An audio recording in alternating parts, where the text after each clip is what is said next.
Yep. Wasn't it nice last week when we were done at 12:30 every day? Grand Hardware and Garden Stores brings you Garage Logic Podcast, number 1,323. This voice. Why are you talking like that? I don't know. June 11th. Is it Juneteenth today? June 11th?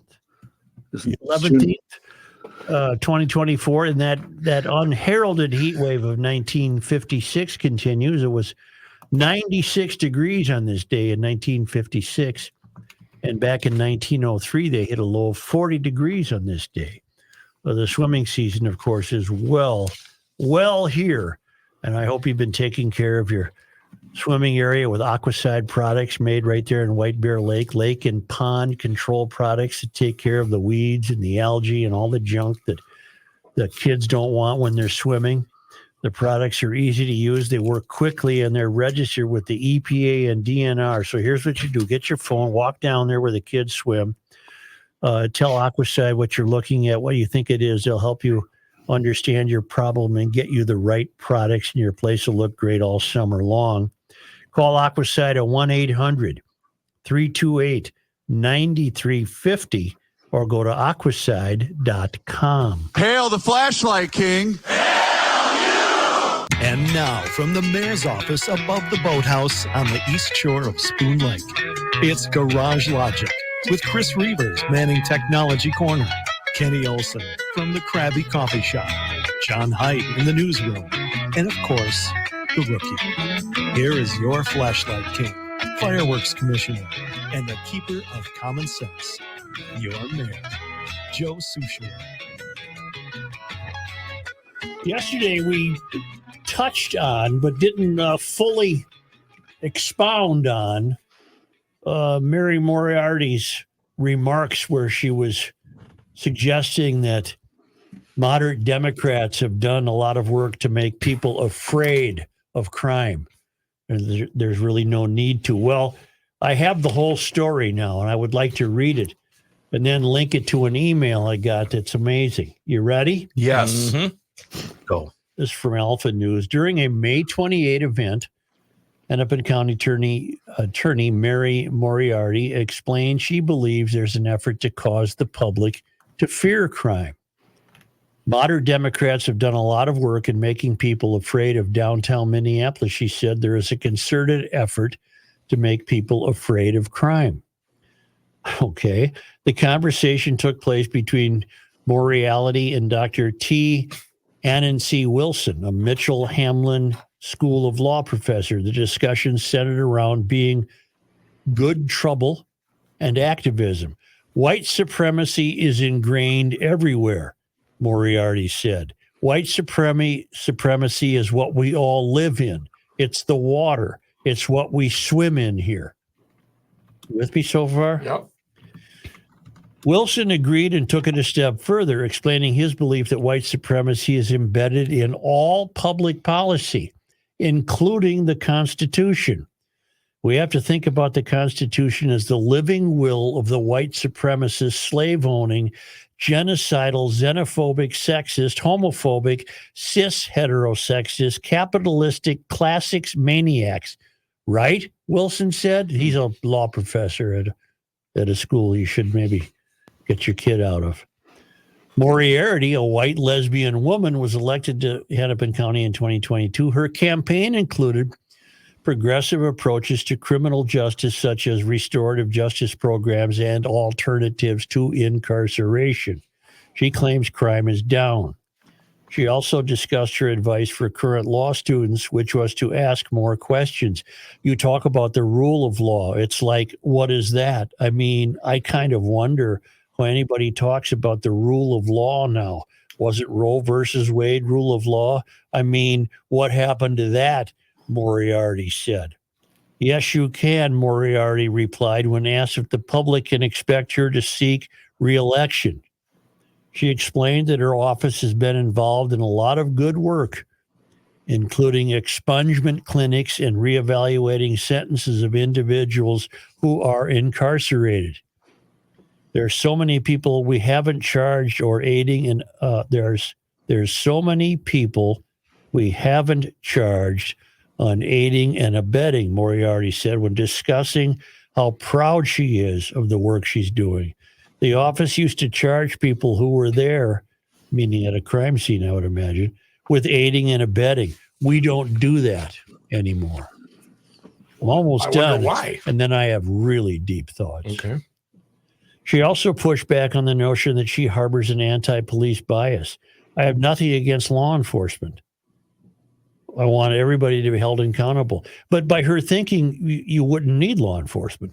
It shouldn't exist. Just forgiveness. Well, she even more of a fruitcake is this phony law professor from Hamline, Annan C. Wilson. Hey, go bleep yourself. Finish it. She also pushed back on the notion that she harbors an anti-police bias. I have nothing against law enforcement. I want everybody to be held accountable. That doesn't mean punished, by the way, but accountability is important.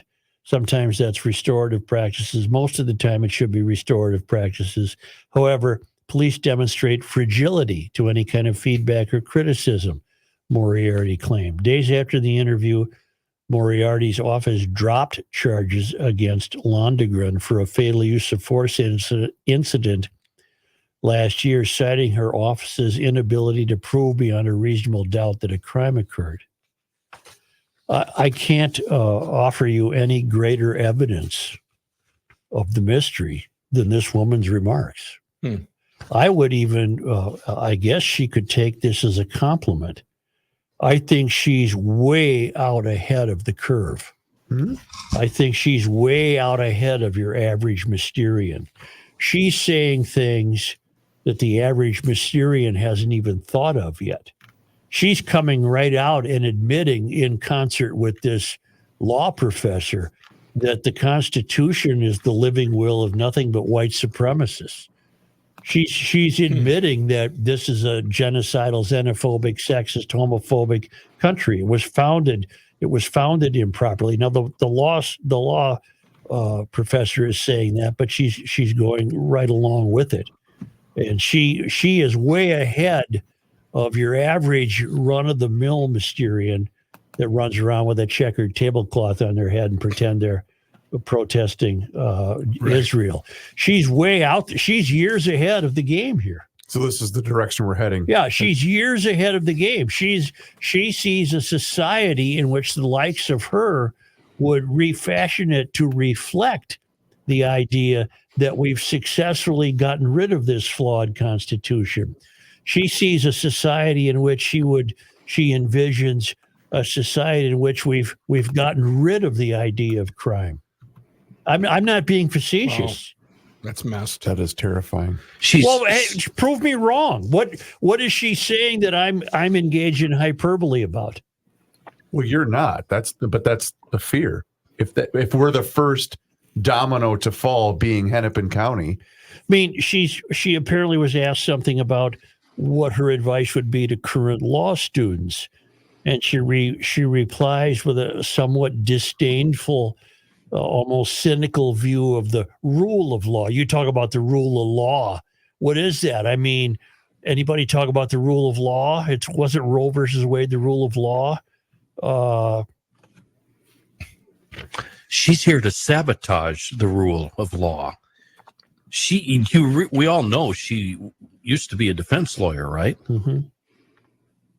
Now, back to a very, I wish I would have thought of this, a very timely email from Howard Clary's.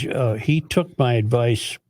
Well, here, Mary Moriarty's notion that we shouldn't be afraid of crime is at best absurd. Who in their right mind isn't at least dimly concerned about crime? At second glance, it's beyond absurd. It's just plain imbecilic.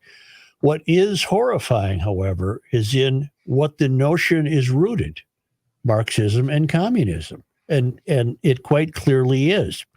A while back, and at your urging after a segment of Author's Corner, I listened to the audiobook Child 42. To briefly recap, I've advised every GLer to read. Isn't it 44? Child 44. Yeah. I think you're right. Child 44. Howard might have just got the title wrong. 42 was the prequel, I think. No. And 43. To briefly recap, the book describes not only the living conditions while living under communist rule, and this was in about the late 40s, early 50s when Child 44 takes place, but also the propaganda and flat-out brainwashing that was a cornerstone of Stalin's USSR. If you refuted or questioned the propaganda, you were sent to reconditioning camps. Part of the propaganda was there is no crime because in a communist utopia, crime does not exist. If something that was formerly considered to be criminal did occur, the crime was covered up, relabeled as an accident, and the families of the victims were given an officially sanctioned version of what happened to their loved one. This official version contained no hint of criminality or criminal behavior. Why? Crime could not exist if they were to maintain the lie that the communist doctrine is a superior alternative to Western capitalism. The communist people were under constant strain to disbelieve their own eyes and experience. In a nutshell, they were told not to be afraid of crime. Sound familiar? Yeah. Mary Moriarty's thought process is rooted in Marxism, and she has now said the quiet part out loud. And that's why I'm saying she's way ahead. She's way out in front in this race. She's saying to her Mysterians, follow me. I'm going to say what many of you haven't said. And I'm going to say, don't be afraid of crime. Well, the next step is because there isn't any. And if there isn't any, then you're attempting to live in a utopia Stalinistic society. And if you haven't read, Rook, who was the author? Child 44 was 3 names. Something Rob, right? R-O-B-B. Tom Rob Smith. If you haven't read them, they're stunning. What Russia was like when we were over here listening to the Beach Boys play surfing songs. They're stunning. And it's right on the money what Howard has recapped. The premise of Child 44 was that a child went missing. And there's a guy with a heart, a guy with a soul who appears in all the books. And he can't disbelieve what his own eyes and ears tell him. And Leo Demidov. And he has to walk a constant tightrope between trying to bring about what he knows is justice and keeping himself alive with the powers that be would just soon get rid of him because he's not willing to believe what they want to tell him to believe. He's not willing to because he knows the child went missing. I didn't know they made this into a movie in 2015. I didn't either. Yeah, it starred, what's his name? Tom Hardy? Yeah, sorry. Well, it's Child 44, The Secret Speech. You got them all up there for me to read? No, let me go back. They're all wonderful. And boy, they're probably worth rereading, even for me, now that Mary has announced that she's not Leo Demidov. She's one of the authorities. And we are the Leo Demidovs saying, wait a minute, you're telling me that we shouldn't be frightened of crime, that you have no more intention to prosecute those who aid and abet, that you think incarceration must be stopped? I'm Leo Demidov, and you're not. You're one of the authorities. Child 44 in 08, The Secret Speech in 09, and Agent 6 in 2011. I can't recommend them highly enough. Not to mention, they're just wonderful reading. Yeah, it's a high suspense. I only read 44. I didn't read The Secret It's just Speech fantastic stuff It's that 44 book's tough to get through. because it's sad. Exactly. Yeah. Not because of its literary tone. Oh no, It's the just- guy's a hell of a writer. It's just It's devastating you got to set it down to the every now human and then. soul to read it. Yeah, and you got to go watch like some cartoons or sitcoms Right. in order to even Right. out. But this thing with Mary Jo, the blame lies solely with the voters. She is not doing anything that she didn't promise she was going to do leading up to the election. You're correct. She won on all of these factors. Right. Everything she's doing is what the voters expected from her, unless they're just completely uninformed idiots. Which, I would say you a know, great percentage of them are Yeah, uninformed. Yeah. Well, when they saw the fact that she was a lesbian and that she wants to be soft on crime, and that was enough. They didn't appeal to their wokeism. Yeah. Okay, when you well-to-do people have a cocktail party out on the flagstone patio overlooking Lake Harriet or Lake Calhoun, are you approving of her behavior? Because the beast is going to come your way any minute. They are, right up until they're the ones that get the S beat out of them getting into their car. I don't know if you guys sense the same thing, though, but I do think that a lot of the people that did vote for Mary, and I guess I don't know what a lot means, have buyer's remorse. Well, they're going to have another chance no because proof of Mary that, told this screwball law professor that she's going to run again. The thing Let me repeat the quote of the screwball law professor. White supremacy is ingrained everywhere, Moriarty said. White supremacy is what we all live in. It's the water. It's what we swim in here. Wilson, this is Dr. T. Anansi Wilson. Look that person up, Rook. Is that a male or female? I have no idea. Want to find me again? T period. Yep. It's a guy. They ran It's a guy, yeah. I just was on their website looking at his stuff. I have closed it now, but he's what you would expect. Oh, you don't need me. Can I go back to looking at menus? White supremacy is ingrained everywhere, Moriarty said. White supremacy is what we all live in. It's the water. It's what we swim in here. Wilson, the law professor, agreed and took it a step further. And I note that she didn't stop him. She didn't doubt him. Wilson agreed and took it a step further, explaining his belief. And he's teaching law students, explaining his belief that white supremacy is embedded in all public policy, including the Constitution. Okay.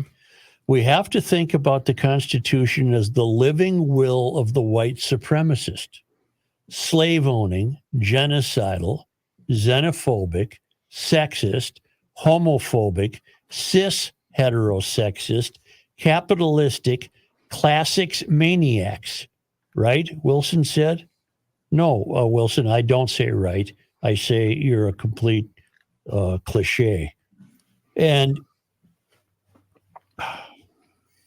these people are in the pages of Child 44. Somebody prove me wrong. She is so out in front of the madding crowd now that she's their leader. Mary is the Mysterian leader of the Twin Cities. The thing is, all of her voters, how do I want to put this?